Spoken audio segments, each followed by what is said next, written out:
Levitum Knot. For those of you who joined in last week, Vishnu took us through photography with a great intro where we covered off aperture, light, different ways of composition. It was really engaging, and I'm ready to go pick up a DSLR now. Today, Lavanya is going to be joining us to talk about podcasting. She's been podcasting for a while, and today's session is an intro to podcasting for those of you who are new to it. And with that, I'll turn it over to Lavanya to take it away from here. Hi everyone, good morning. I'm Lavanya, and hi all these guys below my screen, my teammates. So let me just start by asking them, how big of a podcasters they are. So when I say podcaster, it basically means, do you listen? So we'll move on to, whether you create it later. But firstly, how many of you listen to podcasts, guys? Say, are we? Yeah, I used to. So I used to listen to podcasts quite a bit. HBR, Harvard Business Review, have a really nice podcasting series. And just a second. So they had a great podcasting series. So when I used to use my iPhone, I used to use the podcast app often, load up a number of podcasts, and it's nice to just hear it when I'm at the gym or I'm on the road driving somewhere. I've been doing it a little less often now since there are a lot more videos online, and often those provide a little more of visual context. And fortunately, the part of Levitum, our commute's pretty short, so I spend a lot less time on the road. But I've enjoyed podcasts. It's a great medium. Cool. Vishnu, what about you? Hey, hi Lavanya. Initially, I used to, but then off late, none at all. So earlier, just to figure out what podcast was and how people were using it. So I've heard some few lectures from some foreign universities on certain topics on computing, but after that I stopped. Right. So Raj, what about you?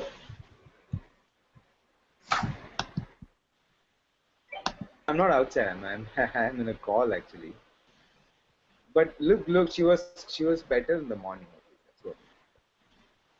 Raj, I can't hear you very clearly.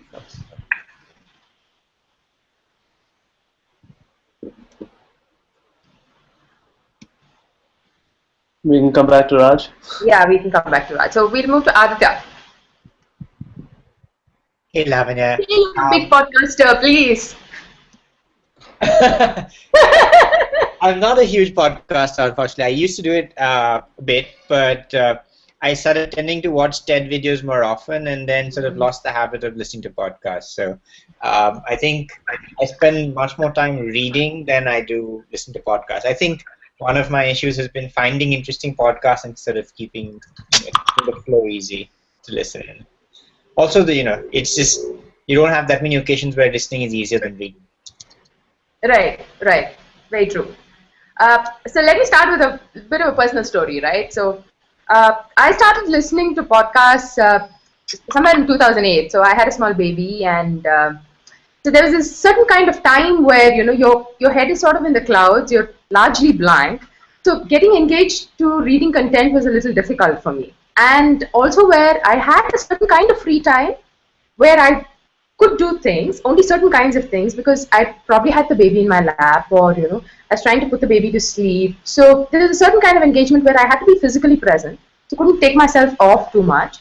And reading required a certain kind of concentration which I wasn't able to muster sufficiently. So I started looking for ways to keep myself engaged and keep myself connected. And the timing was great because that's when a lot of podcasts were taking off.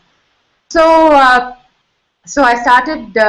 At that point, we didn't have iPads and all that, right? So at that point, it's largely the laptop and, just getting stuff, getting feeds, putting them on iTunes and listening to them. So I had a small iPod, so I would download whichever podcast I needed and simply plug in.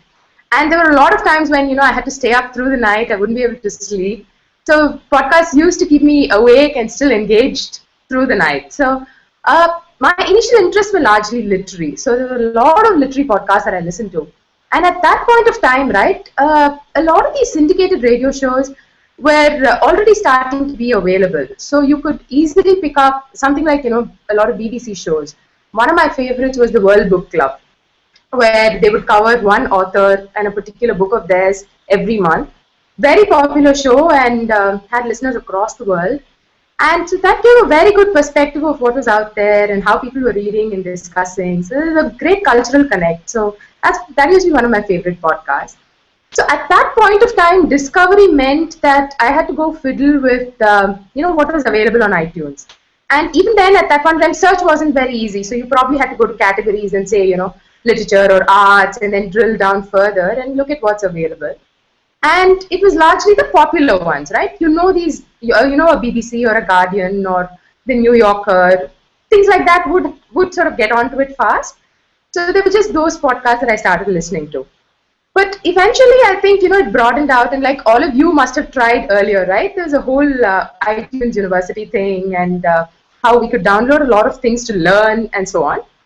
So my interest started expanding a little bit from literature to trying to learn things via audio, because video also again required a certain kind of presence and engagement, which I think audio frees you from. You can move, you can do chores. There's a certain part of it that needs to be alert, but if that's there, you're just fine. You can still manage your time and catch on. So that's my background with podcasts. And pretty much from 2008, I've fallen off here and there, switched to video like all you guys, and not listen to audio all that much, but there's always been a certain connect. So I keep coming back. There are a lot of episodes that I catch up and listen to. So even now, sort of unwind, I plug into headphones and unwind through the night, before I doze off, try to listen to something and then sleep. So that's my background with podcasts. So what I'll do is, I prepared a small set of notes just to guide you through, what's available out there. Not exactly now. I think my knowledge is slightly dated too, because I've been falling back on my reliable tools in the last year or so. But I mean, but things were available a year back. I should probably be able to share it with you. And the other thing is, my listening interest in podcasting also got me interested in, okay, great. I mean, there are so many things to listen to. So let's try and share something. It wasn't so much about growing a presence as much as trying to explore this avenue of expression. So initially it was more about, okay, so here's this thing, let's try and see how we create it. How can we organize and share our thoughts and, put it out there. So how does one do this thing? So I have one of those infrequently updated running podcasts that a friend of mine and I host on books. So that's the creation background. Right, so let me share my screen now, and let me know once you can see it.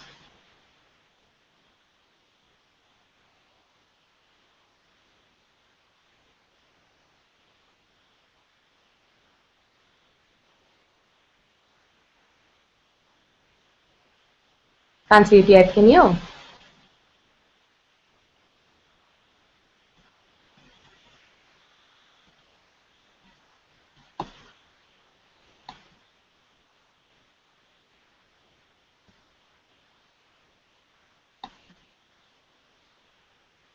Okay, I can't hear you, Arvi. You're on mute, I think.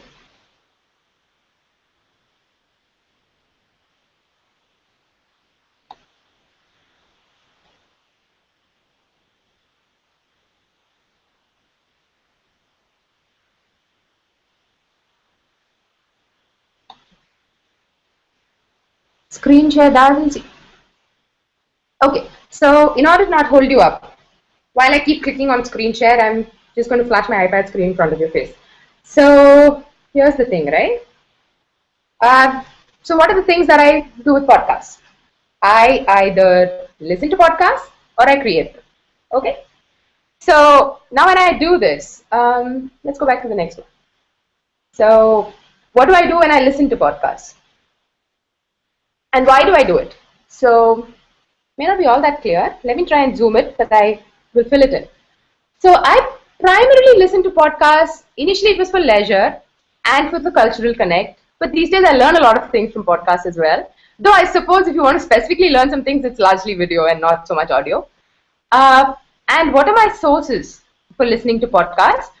Now these days, earlier I think I would largely pick up feeds that friends sent me, or you read something, there is some episode somewhere, you just offhand listen to it, or some standard feeds that you subscribe to.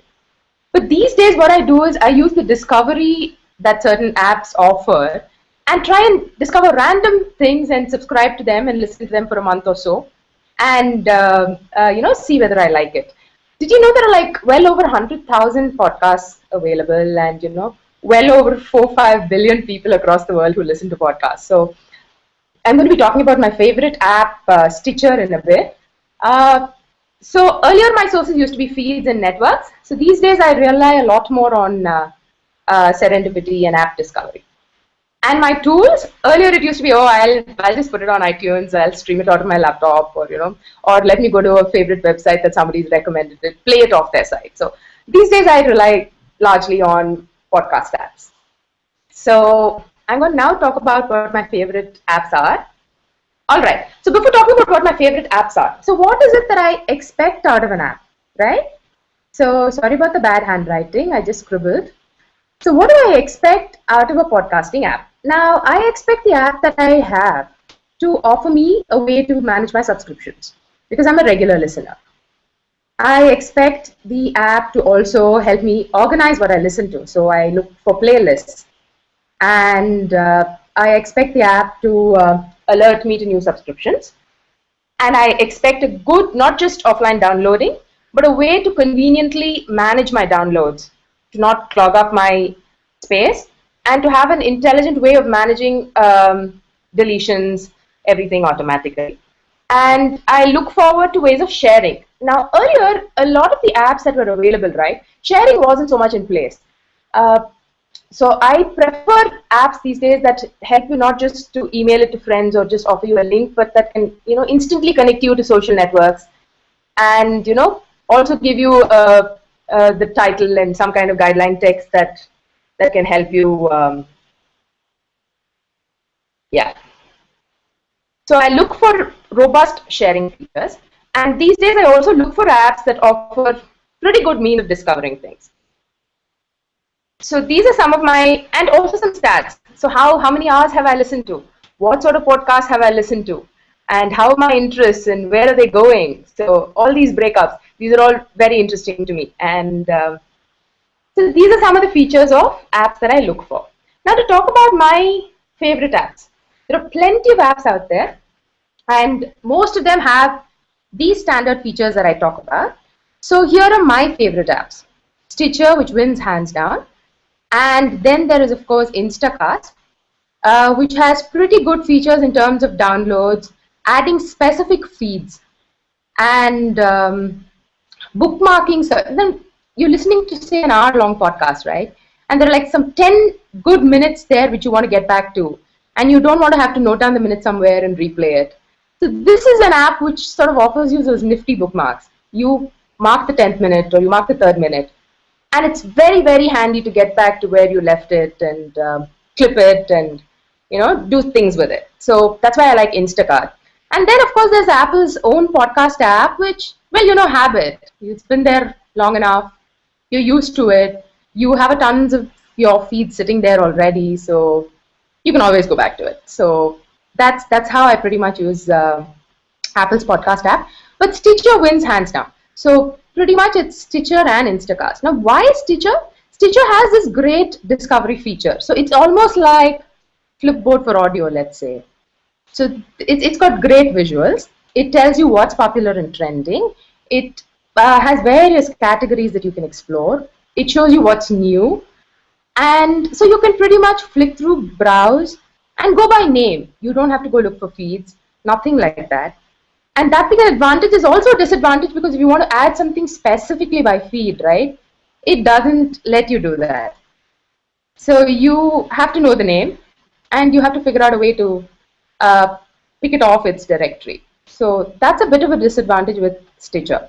But Stitcher has a lot of nice features like grouping things into playlists, and a very nice listen later button, which if you touch it, it automatically pulls these things into a listen later playlist, which means that you can just go there and one fine day listen to all things that you wanted to listen to in bulk. You can play all the interesting episodes that you'd marked for later, and it's a good listen later service. And you can star favorites and nice things like that. But the discovery part is great. And now let's say I've listened to about 10 literary podcasts in a week, for example. Now Stitcher is going to look at that, and next week it's going to tell me, hey Lavanya, this is new and trending, But these will probably be very interesting to you. So here's what new in literature. And look at this guy, Brad Listy, that you listen to. Now, he is also doing another podcast. So maybe you want to listen to that and things like that. All these little things which it keeps me updated. So Stitcher's discovery process is very interesting. And Stitcher started about, I think, somewhere in late mid-2012 or something is when Stitcher started. And in the last couple of years, they've had a lot of traction. It looks like Stitcher is one of the most popular podcast apps out there from where they started to, because I think not a lot of podcast apps are doing discovery all that well. Another fact of interest is, if you remember Marco Arment of Instapaper, right? So he's been developing a podcast app in the last several months. He's tentatively called it Overcast, and he's been going on and on about it, but it's not out yet. I'm quite curious and waiting for it to come out. But Overcast, again, is supposed to have a lot of, from what he says on his Twitter timeline, a lot of nice little interesting features and discovery and things like that. I mean, what you as a user would need, he says, is what he's tried to put into the app. So these are my favorites. Anything to share, or shall I move on to creating? Move on? Okay. Cool. Okay. So creating podcasts. So let me talk about creating podcasts a little bit. So I have a literary podcast that a friend of mine and I have been running since well over a year and a half. It's called Consider the Book. So what we do is, it's not monthly or anything, it's just a periodic thing. So what we do is we pick up a book and review it. It's not so much a review as a conversation around that book and around the themes of the book itself. So now one of the things that we had to struggle with, now there are a lot of things to, little things to learn when you try to create podcasts, right? Now one is the whole technical aspect of it. So what do you do? I mean, so you need to get an audio out there. I mean, these days I guess podcast also covers video, but let's just stick with audio for the moment. So you need to look at a whole bunch of tools. So how am I going to record it? How am I going to edit it? And what's the time duration? And where am I going to host it? How am I going to share the feeds? How am I going to get people to discover me? And things like that. Which of course has been simplified significantly. Right now, I tried GarageBand a lot and it was quite convenient to do it. Because there were 2 tracks, sometimes, my friend and I would be in the same place, sometimes we would be in different cities. So we would just, he would be on Skype and I would just get his audio input via, I use Soundflower, get his audio input into GarageBand, put it on a separate track, I would have my track, and then record our voices. And then, mix it up with a starting music and an ending music, or, fill in the gaps and do the editing. So I could work on all of this in GarageBand itself. So GarageBand is very convenient, and I predominantly used GarageBand. Once in a while I've stuck to, if it was just my voice, I've just tried to record it on and edit it using Audacity as well. But predominantly I found GarageBand to be quite good. And if you have a Mac, you needn't even worry too much about a microphone, because the inbuilt Mac microphone is pretty decent. So if we want to get a broadcast out there and to get started, I think with the basic robust devices that we have, we can just get started. And then depending upon our requirements and depending upon the overall quality that we want to match up to, then we can figure out what devices need to be added, what sort of microphone, condenser, dynamic, what sort of microphones do we need to add, and what other kind of post-processing do we need to do, can all be handled. But I think with a pretty decent microphone that the Mac has, and as long as we can have a reasonably quiet background, you can filter out a lot of the transient noises, not so much buzz. You can filter out a lot of the noise and get a pretty decent podcast out there using the basic tools that one has on the Mac.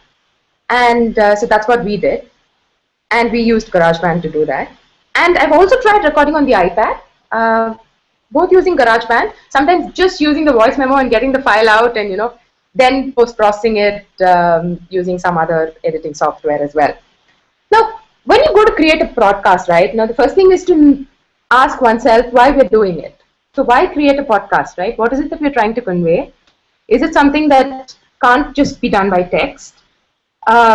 if we're going to talk about it, what is it we want to talk about? Now, one of the things is I feel that a podcast sort of promotes a sense of conversation. These days, if you take for example, tech podcast, right?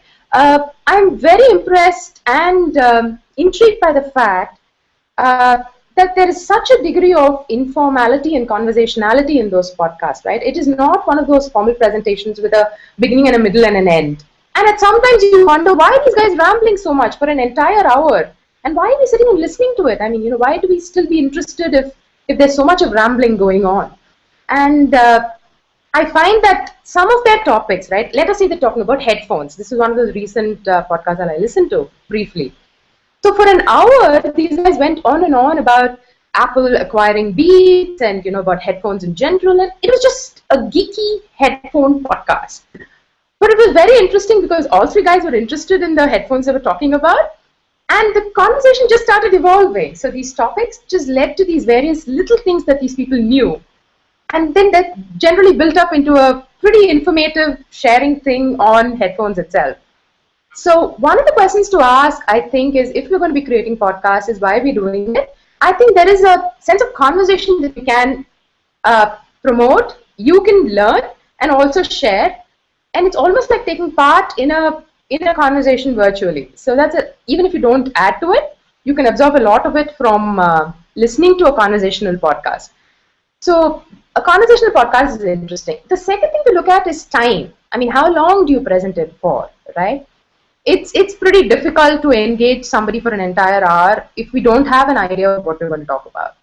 So if you're very passionate about something, then yeah, I'm sure we'll keep figuring things to say because we have enough things to say, and the conversation will go on for an hour.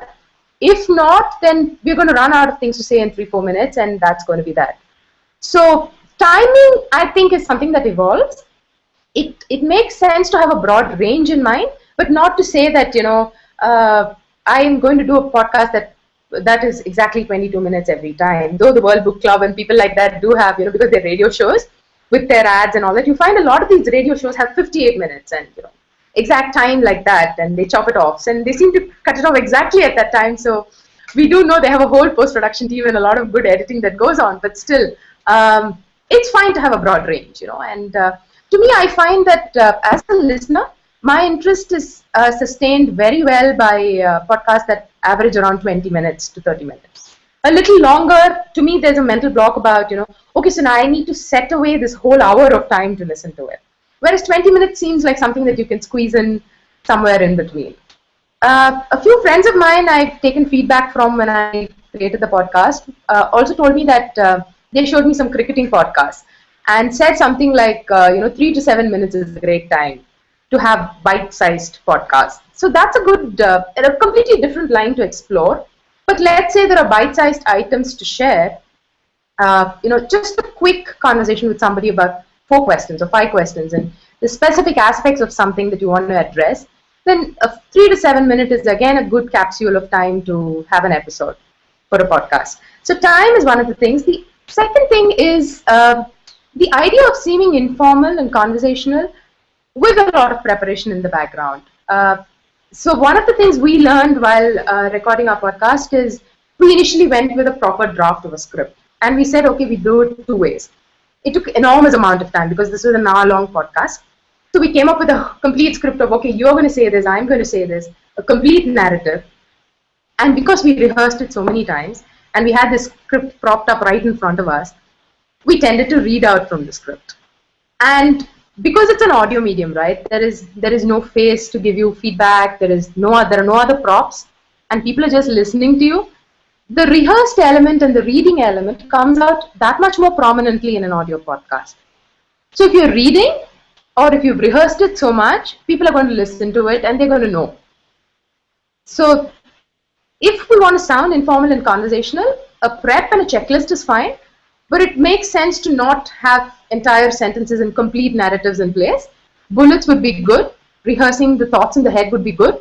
But it's best to go extempore because it sounds conversational. It sounds pretty interesting to listen to. The other thing is, so let's talk a little bit. I spoke a little bit about recording tools, right? And let's talk about hosting. Now, it's very easy to host these days, right? So we tried initially, we put out I think we tried it on Tumblr initially. And I mean, you eventually, if you have this brief of sticking to free things and you don't want to hit limits anywhere, then you're going to pretty much run out of Tumblr space soon. You're going to run out of SoundCloud space soon. And then you're going to wonder, oh my God, this is going to cost me a lot. And so I explored trying to upload it to S3, for example. And S3 costs were very low initially.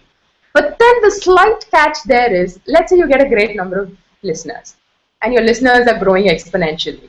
Then you're going to start hitting all kinds of limits, and your costs are going to start ticking. And so that formula didn't work for us for S3. And then we explored other things. So then I looked at Libsyn. Libsyn is a pretty good podcasting medium. And because a lot of people are around there, Libsyn will also help you help your podcast to spread. So word spreads pretty easily, and people discover your podcast that much easily. And their plans are structured in a way that you're not going to run into bandwidth issues and growth issues that are going to suddenly up your costs. So Libsyn is a pretty good hosting platform to explore. One of the other platforms to explore, if you know, right, if you know that you're going to do n number of episodes, this is a rough size of the audio file that you're going to have and things like that. WordPress's audio options are also pretty good. You have to pay to have an audio, to host your audio files, but still it's a very, very reasonable plan that you can take up if you know what your target is. And they will not charge you depending on growth and things like that. So you pay a fixed cost, and you can manage it with that fixed cost. So WordPress is also a pretty good option to explore. SoundCloud is very nice because SoundCloud's audio somehow just sounds so much better. I don't know what magic they do in the background, but even your pretty ordinary plain vanilla audio file sounds pretty decent on SoundCloud. But SoundCloud has, if I'm right, I think 120 MB or something for the free account. So you're going to hit the limit pretty soon. But if you can go for a pro account on SoundCloud, and that takes care of discovery as well. Otherwise, I think discovery is you'll anyway need a feed on FeedBurner, and then you can sort of use that and see where you can spread it. Obviously, you're going to need social media to tell people, look, there's this podcast. If you're interested, go for it. And then you're going to have to go to other podcast media. You're going to have to put it on iTunes, for example. iTunes makes it very easy to register your podcast. You need a pretty looking icon file. Otherwise, you need to get one that is high resolution, that is catchy, because that makes the discovery so much more easier. I've discovered this as a user because unless the visual is appealing, right, I'm just moving past it. And you just have that 1 second or 1 microsecond before somebody's just going to ignore you and move on. So you really need a very, very good icon for your podcast if somebody's going to pause there, and it's got to look appealing. So but other than that, iTunes makes it very, very easy to just sign up, and you just give them a feed link, you just put your icon file, give a brief description of whatever it is, and hey presto, in an hour or a couple of hours you're already up there, and you'll start showing up on results. As long as you set your category information and things like that, fine, you'll start showing up on their iTunes listings pretty soon. And if you have a great number of listeners, if your listeners start to grow, right, yeah, you'll start to be discovered that much more easily on iTunes. But FeedBurner is good, and so are things like Podbean and other related. There are several podcast platforms like that. If you start to register there, you get pretty decent discovery. So that's those are the various media. I guess we could just use our blog and link back to audio files, and also use Twitter. Twitter is a great place to tell people about podcasts, like many other things that we can tell people on Twitter.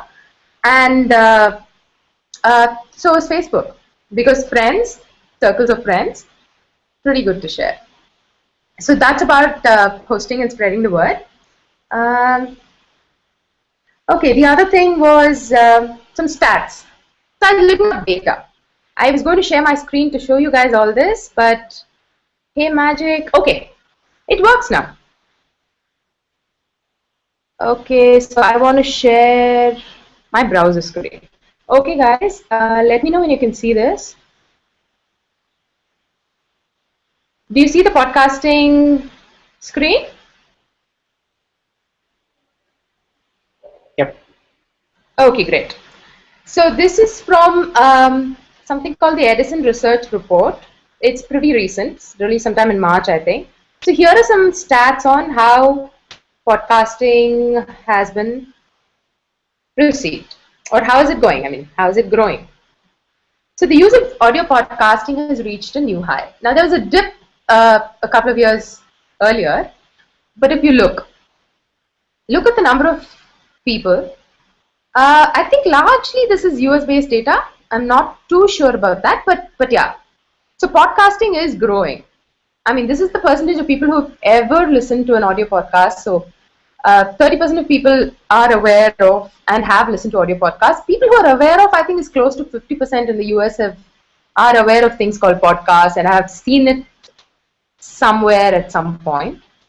So I'm scrolling down to the next slide. So now listen to this. An estimated 39 million Americans have listened to a podcast in the past month. So that's pretty decent. And moving on. This is what's interesting. So I'll probably be somewhere there if they were taking stats in my country, but yeah. So 1 in 5 weekly podcast users consume 6 or more podcasts a week. So I have a group of friends, and it's the thing, right? It's like if you listen to something and if you've gotten into a habit of doing it, you're going to be doing it a lot. So I have a few friends who are avid podcast listeners. So we're always telling each other about new podcasts, recommending new episodes. And in the last couple of months, I picked up a couple of new podcasts called, one is Notebooks on Cities and Culture, which is an hour-long podcast. And by this guy called Colin Michael, who also writes for Open Culture and all that.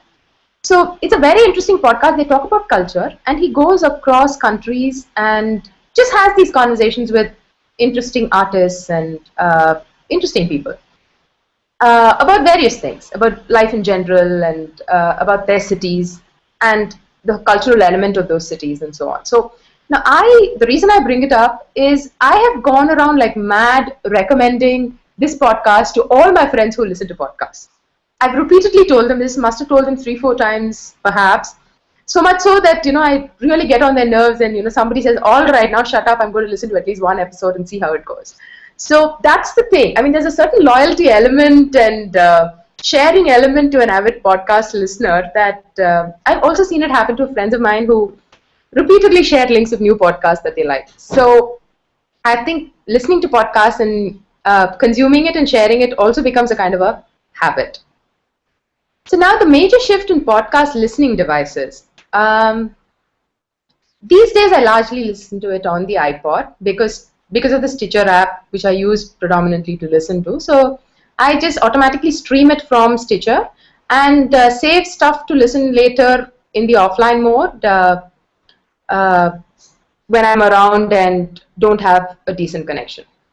But my personal usage would be predominantly a portable audio player. And there was an interesting, one social media marketer had picked off this Edison research report, and she had said how people who listen to podcasts, right, tend to be avid sharers of things. So I think we've moved on to social networking stats. So all right, so let me just stop this profile and this report and share what that article had to say. So that article says it's very interesting how now a lot of the podcasts, right? Let me give you an example of the Freakonomics podcast. Now the Freakonomics podcast is self-funded, runs on ads. So I'm going to stop sharing my screen now.